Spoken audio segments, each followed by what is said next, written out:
Morning all. The game I've just showed you on this channel was a Nakamura game against Mehmedov, and it was in the Queen's Gambit declined Ragozin system.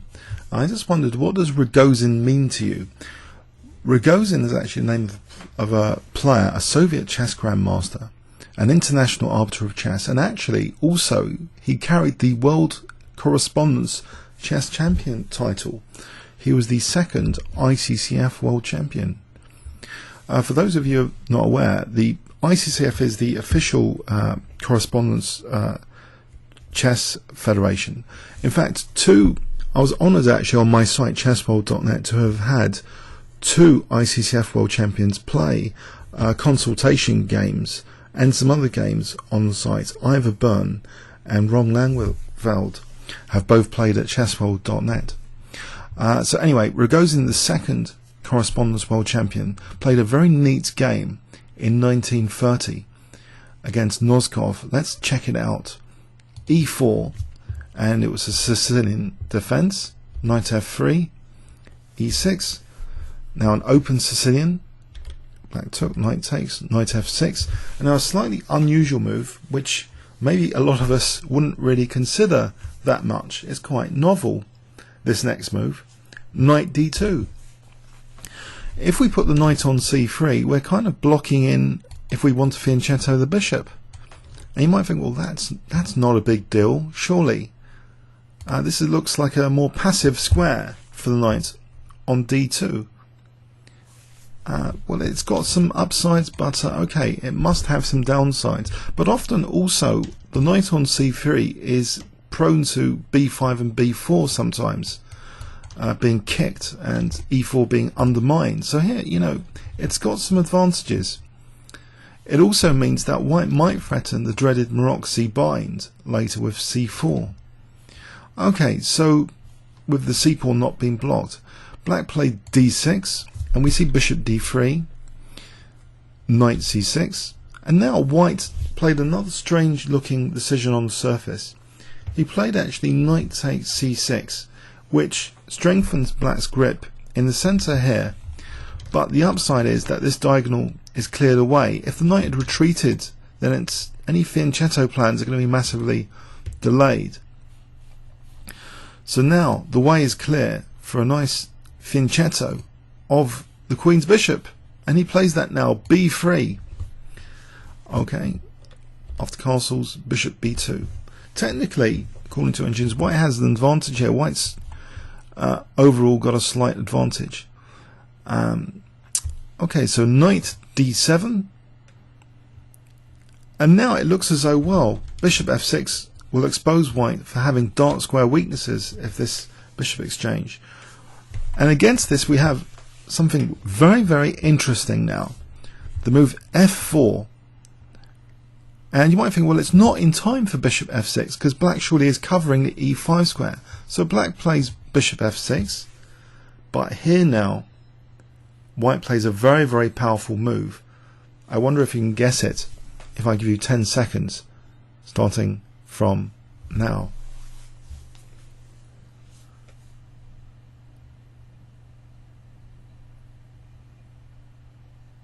Okay, e5, and its point is not immediately clear. Black has control of e5, he takes, but now the point is revealed. What is the point of e5? I hope you spotted this in thinking about e5. It's knight e4, and there's a lot of coordinated pressure now all of a sudden on f6, and this is all stemmed from the unusual looking knight d2, which a lot of us would never consider. We usually routinely play knight c3 in our games against the Sicilian. We've got a focal point here on f6, and this is quite a tricky position. White is now threatening knight takes and f takes. So black decides in this position to play e takes f4, and this might not be the best move. Maybe bishop e7 is much safer. Black played e takes f4, and this allows the forcing move knight takes f6, knight takes, And now rook takes f4, and it's unclear how black can cope in this position. What can black do here? If black plays knight d5 or knight d7, let's say knight d7, then bishop takes h7 is very strong. An accelerated Greek gift here, with that rook on f4 able to switch into h4. But even more crushing, this might actually not be that convincing because of f6. But the crushing move here, bishop takes g7, will decide it, threatening mate in 1. And if f5, bishop c3, the threats are now huge. Queen g6, principal threat. Black tries to defend, rook h4 now. This is all over. The black king is being savaged. Or winning the queen is actually the strongest hand, just winning the queen. So this shows that if in this position, knight d7 is not sorry, pardon me. In this position, knight d7 is not that attractive. Rook e8 was tried, but knight d5, I think, echoes some of the same sentiments. This bishop takes h7 is very powerful here. Again, this bishop takes g7 in this position, threatening mate in 1 with queen h8. And in this position, again, it's a menacing attack. But actually, here, there's a really, really crushing move, which the engine is telling me, and this is actually quite interesting. I wonder if rook h4 is actually that good. Not really. This actually doesn't work on rook h4, believe it or not. So this position with knight d5 and f5 is a really good try here.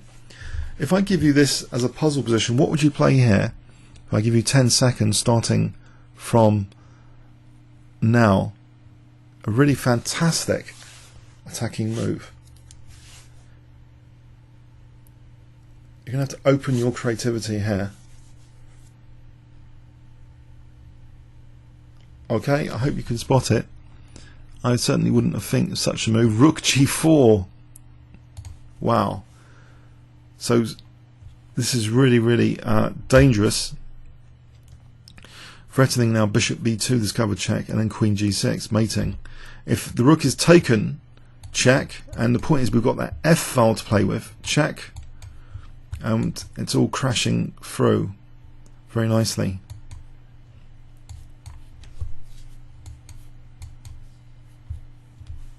It's all over now for black losing the queen here. So that will be an absolutely crushing continuation here. So this is basically a very, very bad position to have for these reasons.